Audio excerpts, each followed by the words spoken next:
यदि आज हमने करिया का घमंड नहीं तोड़ा तो कल को दूसरा आ धमकेगा। इस तरह हमारा जीवन नर्क हो जाएगा। आपने हथियार नहीं उठाने की शपथ ली हुई है।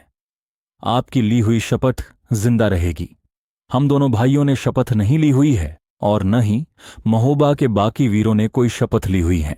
मैं नहीं कहता कि आप युद्ध लड़ो चलकर, पर महारानी के सुहाग की ओर तिरक्षा देखने वाले को सबक सीखना जरूरी है। दक्षराज ने महाराज परिमाल से कहा। महाराज, भैया दक्षराज की बात मैंने भी सुनी है। ये उचित कह रहे हैं। आज बात करिया की है तो कल कोई और दूसरा करिया गड्ढा हो जाएगा। ऐसी परिस्थिति में फिर हम महोबा में सुख से नहीं रह पाएंगे। महारानी मल्हना की बात ने राजा परिमाल को विवश कर दिया कि वो मेरे पिता श्री दक्षराज को युद्ध के लिए इजाजत दें। सुनो दक्षराज, मैं तुम्हें युद्ध का इजाजत तो दे रहा हूं, पर इस बात का विशेष ध्यान रखना कि तुम्हें सिर्फ करिया को पराजित करना है, उसे मारना नहीं। उसे सिर्फ यही बताना है कि महोबा को जीतना असंभव है। महाराज परिमाल ने समझाया। पिता दक्षराज इस बात को जानते थे कि महाराज परिमाल युद्ध से शांति की ओर अग्रसर हो चुके हैं। यदि उन्होंने अवसर दिया है तो फिर उस अवसर का तुरंत फायदा उठाना जरूरी है। पता नहीं कब उनका मन परिवर्तित हो जाए। वो फिर एक पल भी उस जगह रुके नहीं। एक लंबे समय से कोई युद्ध नहीं हुआ था, इसलिए ताकत सुस्त होती जा रही थी।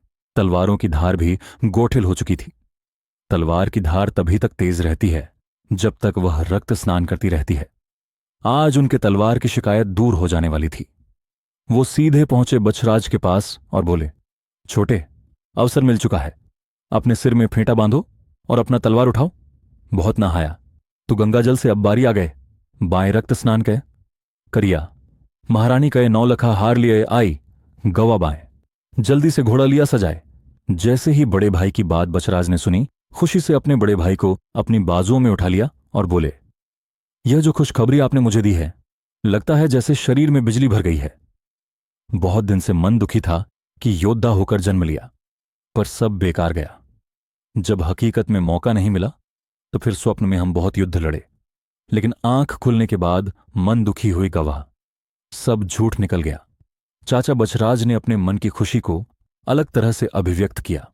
अब देर मत करो, जल्दी से तैयार हो जाओ और सेना सज्ज कह लियो। अभी खुशखबरी हमजाई के तालहन सैयद से बताई दी। बहुत दिन से कहते रहे कि लागत है बाकी जीवन ऐसे जाए बेकार। योद्धा होई के खेत निराई, ऐसे जीवन का धिक्कार। यह कहकर दक्षराज तालहन सैयद को बताने चले गए और इधर बछराज ने महोबा की सेना को तैयार कर लिया। जब तालहन सैयद ने देखा कि उनका रणबांकुरा अपनी तलवार को हवा में हिलाते हुए उनके मकान की ओर आ रहा है, तो फिर वो अपनी जगह से उठ गए और दक्षराज की ओर दौड़ पड़े। अरे नाहर, आज क्या शिकार के लिए मुझे बुलाने आए हो या फिर कोई अभिनय की तैयारी कर रहे हो? नहीं काका, आज वास्तव में शिकार का आदेश मिल चुका है। महाराज परिमाल बोल दिए कि जाओ करिया लकड़बग्घे का शिकार कर लो। पिताश्री ने काका तालहन सैयद को बताया। यह बात सुनकर तालहन सैयद थोड़ा उदास हो उठे और बोले, तुम खबर तो बहुत बढ़िया लाए हो, पर मजा उतना नहीं आया जितना जोर से तुम तलवार घुमा रहे थे। तालहन सैयद ने कहा, हम समझे नहीं काका, आपका कहना चाह रहे हो? दक्षराज ने तालहन सैयद की बात सुनकर पूछा। अरे बहादुर महोबा के सिरमोर, हम तो सोच रहे थे कि किसी दूसरे नाहर का शिकार करना है। यह तो एक लकड़बग्घा है, इसका मांस तो वैसे भी बेस्वाद होता है, लगता है जीभ को तकलीफ देनी होगी। तालहन सैयद ने दक्षराज से कहा। और काका, भले मांस न खायो, पर एक बार एहसास तो कराए दियो कि उसकी औकात नाहर से उलझने की नहीं है। दक्षराज ने तालहन सैयद से कहा, यह बात तुम ठीक कह रहे हो, मैं भी चलकर तेगा बांध लेता हूं, फिर चलता हूं। तालहन सैयद ने हंसते हुए कहा। एक घड़ी के भीतर सेना तैयार होकर किले से बाहर आ गई। महोबा के वीरों में अद्भुत तेज था। उनको देखकर ऐसा प्रतीत हो रहा था जैसे वो लोग कहीं घूमने निकले। ऐसा प्रतीत नहीं हो रहा था कि वो युद्ध के लिए तैयार होकर आए हों। उधर जब करिया ने महोबा की सेना देखी तो वह चौंक उठा और अपने मंत्री से बोला, माहिल तो कह रहा था कि परिमाल ने युद्ध से तौबा कर ली है, तो फिर ये कौन है जो तूफान की तरह हमारी ओर बढ़ रहे हैं? यदि यह परिमाल है तो फिर क्या इसने अपनी शपथ तोड़ दी? नहीं महाराज, इनमें परिमाल कोई नहीं है। वो 2 युवा योद्धा जो सबसे आगे है, जिनकी छाती सिंहों की तरह है। वो परिमाल के सबसे प्रिय योद्धा दक्षराज और बछराज है। दक्षराज के बाईं ओर जो योद्धा थोड़ा उम्र दराज दिख रहा है, वह तालहन सैयद है। मैं इन तीनों को भली प्रकार जानता हूं। उन दोनों युवकों के बारे में केवल मैंने सुना है, उनको लड़ते हुए नहीं देखा, पर तालहन सैयद को तो मैंने लड़ते देखा है। वह मौत का प्रकाला है। मुझे तो ऐसा प्रतीत हो रहा है कि यह युद्ध महाभयंकर होगा। माहिल ने हमसे झूठ बोला है। महोबा के महाबली तो हमारे सामने हैं, तो फिर महोबा कमजोर कहां है? मंत्री ने क्रिया से कहा। करिया ने अपने मंत्री के मुख से जब महोबा के वीरों की कहानी सुनी तो वह आश्चर्य से भर उठा। वह भी एक योद्धा था, पर वह सरलता के साथ जीत दर्ज करना चाहता था। एक नौलखे हार के लिए वह अपनी सेना की बलि नहीं दे सकता था। मंत्री, अब किसी बात के लिए पछतावा मत करो। माहिल ने तो हमें सही बताया था। उसने कहा था परिमाल तलवार नहीं उठाएगा। उसने युद्ध का परित्याग कर दिया है, पर उसने यह कहीं नहीं कहा कि महोबा वीरों से खाली हो गई हैं। उसकी अपनी नाराजगी है। हो सकता है कि परिमाल के प्रति उसके मन कोई कटुता हो। यह उसका अपना मामला है। तुम अपनी सेना को लेकर पश्चिम की ओर बढ़ो। जैसे ही तुम उनकी सेना के पीछे पहुंचना, अग्निबाण चलाकर मुझे संकेत कर देना। मैं तब अपनी एक सेनाओं को उसी ओर दौड़ा दूंगा। हमारे सैनिकों को पता होगा कि जिस ओर वो बढ़ रहे, उस ओर की सेना के पीछे तुम्हारी सेना है।